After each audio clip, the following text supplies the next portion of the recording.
Housemates, maaari na kayong bumalik sa loob ng bahay. Palakpakan po natin ang Big Four Kapamilya Housemates! Yehey! Grabe! Iba ang sigawan at talaga namang sikat na sikat talaga ang Pinoy at sikat na sikat ang pamilyang Pilipino. Maraming pong salamat sa PBB Celebrity Collab Edition Big Four Kapamilya Housemates. Parinig naman dyan ang masigabang palakpakan para kay River Joseph, Esmir, Ralph De Leon, at syempre ang ating big winner, Brent Manalo! Grabe, fresh na fresh from the Pinoy Big Brother house, di ba? Gusto ko lang malaman, diretso na tayo ha. Ano yung pakiramdam na finally, after 4 months, na nasa loob ng bahay ni Kuya, nandito na kayo sa outside world at nakikita ninyo yung pagmamahal na natatanggap ninyo? Go ahead. Grabe Kuya Chong, ngayon nakikita namin talaga lahat ng tao nagmamahal at sumusuporta sa amin. Sobrang overwhelming, sobrang grateful po talaga namin to be in this position. And we would not want nothing but for them to enjoy the show and for them to enjoy whatever else we have to offer in the future. Ikaw naman, Esmir, ang tagal mo rin. Hindi ka talaga na nilaban mo from start to finish. Bati ka muna, Nakshi! Yes, first of all, good afternoon, y'all! Wow, maraming salamat po sa pagpunta, sa pag-effort, at pag-attend itong dibu ko. Sobrang happy po ako na nakakatanggap po ako ng pagmamahal. Kaming lahat po actually ng pagmamahal ng taong bayan. At grabe, maraming salamat po sa pagsuporta niyo sa pangarap ko at sa pagbago ng buong buhay po namin lahat. Kaya we thank you for everything and we will give back the love that you all deserve. Kaya thank you so much po. Speaking of giving back the love, ano yung pakiramdam, River, na parte kayo ngayon ng grand launch ng MMFF? Oo! Unang-una, kamusta, Glorieta?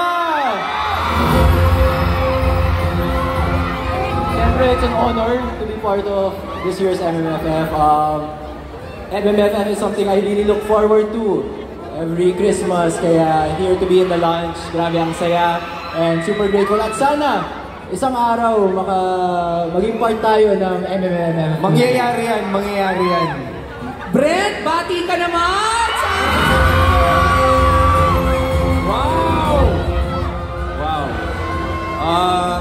Maraming salamat po sa pag-imbita sa aming apat dito.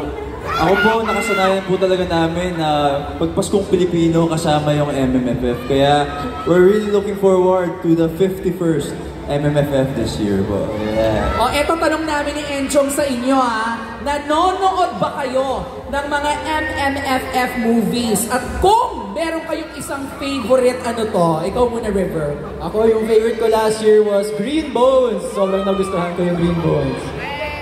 Ako po, yung Rewind po. Rewind. Siyempre, lalayo pa ba tayo? The breadwinner is by Meme Paz. Love you, Meme! Ako, same kami ni Brent. Actually, Rewind din yung favorite ko. Rewind.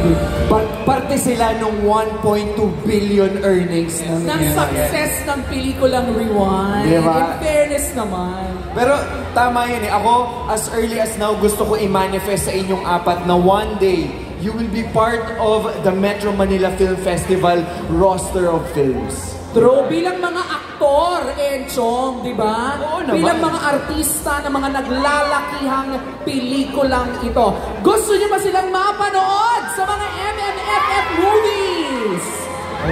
Wala na. May For racket sure. na. For sure, bibili to ng mga mga priority pass. Diba? Every December. Okay, kung magiging part kayo ng MMFF movie this year, gusto ko malaman anong genre kayo pinaka-komportable para maging part. Ikaw, Ralph. Ako, Kuya Chong, siguro with my martial arts background, action talaga. Action! Nakshi, ikaw, Esmir, anong gusto mong movie? Siguro horror. Ayan! Ano lang ma? Ano sa akin? Gusto ko comedy. Comedy, syempre. Horror comedy. Comedy horror. Pwede. sige, go, ilaban natin yan. Ikaw, Brad. Brad, Ako siguro comedy or rom-com din para Rom-com. maganda. may partner ka na, Sali ka na dalawa. Hindi, sandali binanggit ni Brent kasi parang love story. Sinong gusto mo makapartner? Oo. Kung pipili ka. Siyempre yung kaduo. Sino kaduo mo? Sino kaduo mo? Bibigan. Ay! Breka! Breka sa isang MMFF movie, why not, di ba? Ikaw naman, River, anong gusto mong pelikula? Ako siguro action or rom-com. Pwede Action rin. and rom-com. Kerry! Ang ganda. Kayang-kaya. Kayang-kaya niyo yan. Diba? Excited na kaming makita kayo sa big screen, lalong-lalo na sa Metro Manila Film Festival. Pagdasal natin, i-manifest natin yan! Pero kung meron kayong message sa mga supporters ninyo na talagang pinuntahan kayo dito sa Glorieta at samahan kayo sa grand launch ng MMFF 51, ano ang gusto nyong sabihin sa kanila? Starting with you, Ralph. Ako siguro gusto ko lang magpasalamat sa lahat po ng dumalo, sa lahat po ng Ralphmates sa Razans dito. Love you guys. Thank you so much for all the love and support. Yun lang. Siyempre, River, ikaw naman. Ako maraming salamat talaga sa mga supporters, especially yung nandito, Team Retrievers, Team River Joseph Global, Team River Joseph OFC. Maraming salamat at mahal ko kayo. At sana masuportan nyo yung this year's MMFF. Kaya maraming salamat po. Nakshi, go, go, go! Yes, sobrang atake niyong lahat. Maraming salamat po sa pagpunta at sa effort niyo po. At dala-dala po namin kayo lahat at sana wag po nating kalimutang tangkilikin ang mga sarili nating pelikula. At let's support the Metro Manila Film Festival, y'all! At syempre, Brad! Maraming pong salamat sa pagsuporta sa aming apat. Sobrang nakakagalak po ng puso na makita po kayo. Ngayon lang po kami ulit nakakita na ganito karaming tao besides yung big night. Kaya maraming salamat po. At suportahan po natin ang mga pelikulang Pilipino. Maraming salamat po. Kaya naman, Glorieta, palakpakan natin our PBB Celebrity Collab Kapamilya Housemates, River, Esnir, Ralph, and the big winner, Brent! Pero, dahil sobra-sobra yung pagmamahal na natatanggap natin sa mga fans ninyo, hindi namin muna kayo pakakawalan dahil susunod na maya-maya lang, samahan niyo muna kami dahil i-announce na natin ang 4 official entries for the MMFF 51. Siyempre, gagawin namin co-host silang apat. Gusto nyo ba yun? Okay. Winner, your